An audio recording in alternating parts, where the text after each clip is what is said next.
You know, maybe it's just because I had no expectations, but this movie was way better than I thought it would be. Well, because Hollywood can't seem to stop remaking, rebooting, and reimagining every IP under the sun these days, we've got another iteration of Willy Wonka in a movie that, I'll be honest, I could not have cared less about. If I wasn't reviewing it, I wouldn't even have bothered with this. We've seen a couple different versions of this character in movies, Gene Wilder, Johnny Depp, and the Wilder version is certainly the better of the two, but I don't have strong feelings about either of them. The story and the character were just never my thing. So when I heard they were making another one, I don't think I could have been less interested. Yeah, whatever, man. One more soulless remake on the pile. It's gonna suck, I don't care. And every once in a while, it's really nice to be proven wrong. This movie is more of an origin story for Wonka. Before Charlie Bucket, before the Chocolate Factory, we follow Wonka as a young man stepping off a boat to make his fortune in this very strange city where everyone is whimsically obsessed with chocolate, and he wants to share his chocolate with the world, but the chocolate market is cornered by a group of shady businessmen, a chocolate cartel, who aren't too keen on Wonka taking a piece of the pie. So it's not just remaking Charlie and the Chocolate Factory, which I like, I don't need another version of that, but unless it's adapting another book I haven't heard of, I guess that means this is an original story, and, well, that rarely seems to work out these days. But surprise, surprise, this might be the exception. This movie felt very familiar to me, and it took a little while to put my finger on why. It's hard to describe. Everything looks more or less rooted in reality, but with a little touch of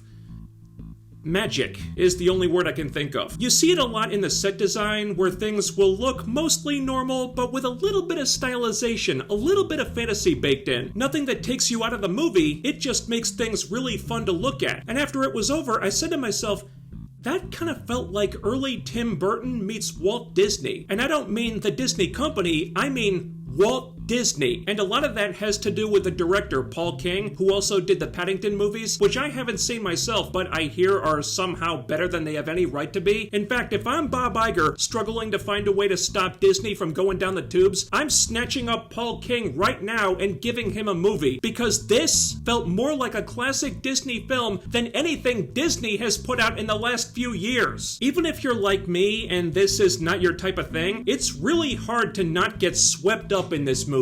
There aren't any big twists or surprises, but the story and the characters are just so genuine and heartfelt, you could tell this was a project the filmmakers really cared about. And that all starts with Willy Wonka himself. This version is different from what we've seen before. The Gene Wilder version was borderline dangerously eccentric and weirdly nonchalant about his factory putting innocent children in mortal peril, and then there was the Johnny Depp version, which kind of felt like a serial killer waiting to happen. This is a more innocent take on the character, one less likely to get people killed. Still eccentric, but not dangerous. More of a showman, kind of like the P.T. Barnum of the chocolate world, if P.T. Barnum wasn't, you know, horrible. And it works because Timothée Chalamet really embraces this. Of course, Chalamet is Hollywood's current it guy, and I didn't understand that until now. The only thing I'd seen him in was Dune, and he was great in Dune, can't wait for part 2, but still, I didn't get the hype. Now, I get it. Timothée Chalamet is really damn good as Wonka. He gives the character so much heart and charm that humanizes Wonka in a way that I haven't seen done before. He's still a very wacky dude, but there's a real person in there that you can relate to, and I never got that with the previous versions. Even with dialogue that sounds ordinary on the page, Chalamet elevates it. He injects it with a ton of personality with his mannerisms and body language. It's a really impressive performance, actually. And it's not just him, that's what's so great about this. It's happening with everyone else in the movie too. The casting director really deserves a lot of credit. It's as if they made a point to seek out a ton of really great character actors, because every person in the movie, down to minor characters who only have 1 or 2 lines, is memorable. There's so much personality to go around here. Not just with Wonka, nobody fades into the background, nobody phones it in, and every character on the screen is engaging and feels like a fun person to watch. But it's also a musical, so how are the song and dance numbers?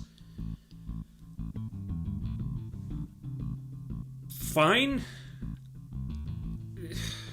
Look, just being real with you guys, musicals, not my cup of tea. I'm not an expert on these things. The songs were perfectly nice, I guess. The dancing doesn't get out of control, but they do what they need to do. I wouldn't say there were any vocal standouts in the cast, but there were no Aquafinas either, so there's no need to pack gauze in your ears ahead of time. Remember my song in the swamp when I was like, wham, chicka, wham, wham, chicka, wham. I don't want to. And the movie doesn't focus on the musical stuff that much anyway, which I liked. I appreciated that part didn't overwhelm the film, like in the Little Mermaid remake, where it felt like they focused really hard on making certain specific musical numbers as big and extravagant as possible, under the sea, etc., and then built the whole rest of the movie around those sequences. This felt more cohesive, more organic. The musical stuff was an extension of the movie rather than the other way around. It was surprisingly reined in, actually. Blocking-wise, it kind of came off like a stage play, but not in a bad way, like a really good stage play. Think less Little Mermaid remake and more La La Land. And me being someone who came more for the movie than the musical, I thought this worked really well. So pretty much all the stuff that I didn't expect to care about was surprisingly good here. I do have a couple nitpicks though. I like the story overall, but there are a few gaps in logic here and there that the movie just kind of asks that you accept. For example, at one point, Wonka mentions that this is his last jar of chocolates. Just imagine I'm holding a jar here. And then a few minutes later, he's opening a shop and it's packed to the brim with chocolate.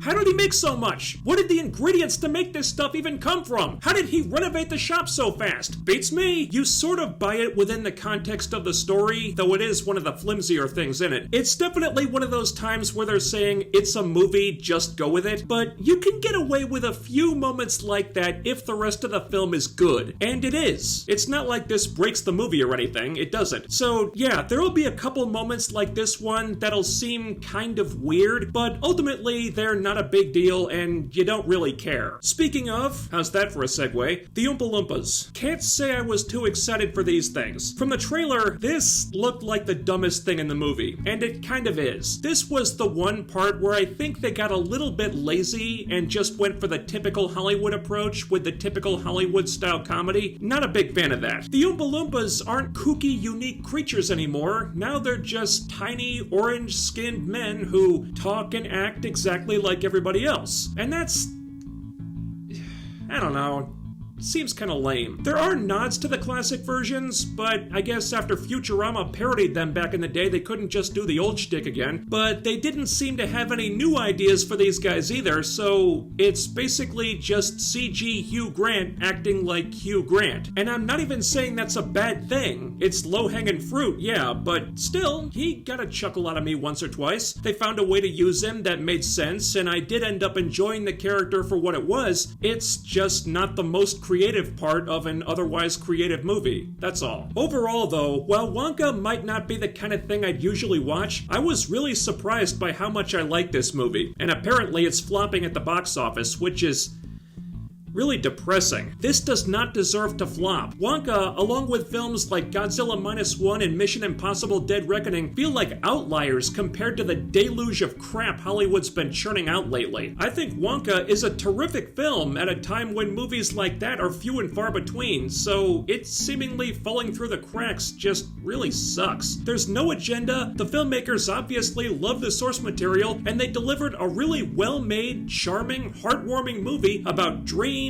and imagination and friendship and all that good stuff. If you're looking for a good Christmassy type of film to take the family to over the holidays, I think this is perfect. Go see it. This movie deserves your business. And what the hell, while you're there, go see Godzilla Minus One again too. Yeah, movie tickets are expensive these days, but that's a double feature I can definitely recommend. Thanks so much for watching. While you're here, ding that bell icon and follow my social media so you can always be notified when I upload new stuff. The links are down there. And I'm within spitting distance of 51,000 subscribers. I'm like less than 50 away right now. I just need one last little push to get there. So do me a favor and do all the other YouTube things. Hit that thumbs up, leave a comment, subscribe if you haven't already, and make sure you're still subscribed, because what really deserves to be drowned in liquid chocolate by a bunch of shady chocolate cartel assholes is the YouTube algorithm.